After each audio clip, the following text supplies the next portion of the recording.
Let's talk about something that pretty much runs the entire corporate world, but most people have never really thought about. Active Directory. Seriously, if you've ever logged into a computer at work, you've used it. So let's pull back the curtain and figure out what this thing actually is. Okay, picture this. You're in charge of IT for a company with, let's say, 10,000 people. Every single person needs access to different things, files, printers, you name it. How on earth do you manage that? How do you make sure the new marketing intern can't just stumble into the company's most sensitive financial records? I mean, it sounds like an absolute nightmare, right? And that nightmare, that's exactly where we're going to start. We're talking about the challenge of managing sheer digital chaos in any big organization. Before systems like Active Directory, this was just normal. You'd have a password for your computer, a different one for the file server, and another one for that specific printer down the hall. Forgetting a password didn't just lock you out for the day, it locked you out of one specific tool. It wasn't just annoying, it was a security disaster just waiting to happen. So how did we get from that total mess to the simple single login we all know today? Well, the answer is our guide for this little journey, Active Directory. So at its heart, Active Directory, or AD as you'll always hear it called, is basically a giant, super organized database. It's Microsoft's big solution to that chaos we were just talking about. It becomes the single source of truth for the entire network. Everything, every user, every computer, every rule, it all lives here. This is probably the best way to think about it. AD is three things rolled into one. First, it's the company phone book, with a listing for every single person and device. Second, it's the map, showing where all the resources, like files and printers, are located. And, maybe most importantly, it's the security guard, standing at every digital door, checking IDs, and deciding who gets in and who stays out. Now, to really understand how that security guard makes its decisions, we need to look at the structure. So let's break down the fundamental building blocks of Active Directory. It all kicks off with something called the domain. You can think of a domain as its own little kingdom, like mycompany.com.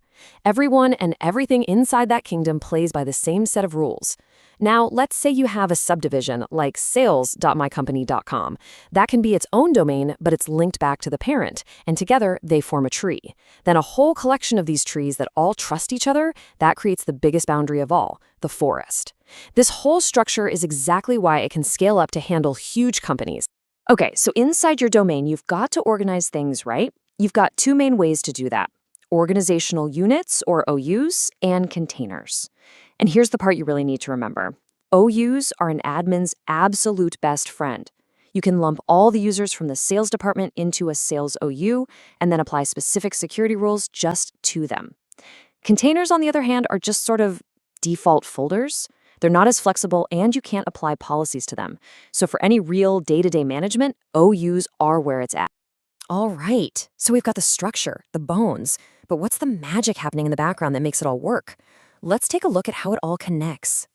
And now, we get to the absolute secret sauce. The one thing that Active Directory cannot live without is DNS. You know, the domain name system? It's basically the phone book for the entire internet. But for AD, it's the internal GPS. Every time you log in, your computer yells out to DNS, "Hey, where's the closest domain controller that can check my password?" If DNS doesn't answer, Active Directory is completely and utterly lost. Okay, so DNS helps you find the directory, but how do you actually talk to it? Well, that's where LDAP comes in. The Lightweight Directory Access Protocol is, simply put, the language of directories. When an app needs to look up your email address or see what groups you're in, it sends a question to Active Directory using LDAP. It's the universal translator for all this stuff. And then, humming away behind the scenes, you have a few other critical services. The global catalog is like a master index for the entire forest, which lets you find, say, a printer, even if it's in a totally different domain.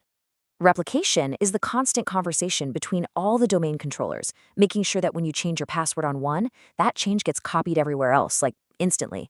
And finally, you have these things called FSMO roles. They're 5 unique jobs handled by specific servers to prevent any conflicts across the network. You know, for decades, Active Directory just lived on servers in a closet somewhere. But today, we're all about the cloud, right? So where does this old school system fit into our modern, cloud-first world? This brings us to the million-dollar question that every single IT pro is asking these days. With Microsoft's cloud service Azure Active Directory getting so popular, is the old on-premise AD just obsolete? Can we just flip a switch and move the whole thing to the cloud? Well, the short answer is no, not really. And the reason is that they were built for totally different worlds. Traditional AD is designed to manage things in your office, your servers, your computers, using that whole hierarchical structure and old-school languages like LDAP. Azure AD, on the other hand, was built from the ground up for the internet. Its job is to manage your access to cloud apps using modern web protocols, the same tech that lets you log in with Google on a random website. So they're not replacements. They solve different problems, and they often have to work together. So for companies trying to bridge that gap, there's what we call the hybrid approach. You can literally just take a traditional Active Directory server and run it on a virtual machine in the cloud.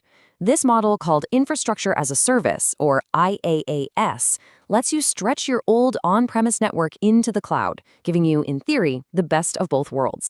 So let's wrap this up. After more than 20 years, what's the final word? Why is Active Directory still so unbelievably dominant in the business world? Well, it really boils down to this. It gives companies one central place to control who can log in and what they're allowed to do.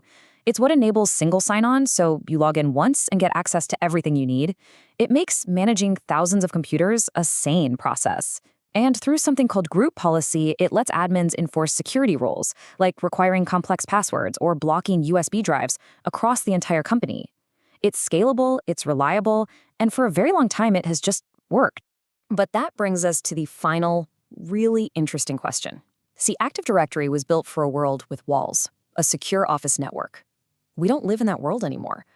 We live in a world of cloud apps, remote work, and this idea of zero trust, where you assume nothing is safe and you verify every single request. So the question isn't whether AD is still important today. It absolutely is. The real question is, how is this 25-year-old kingdom going to evolve to rule the next generation of IT?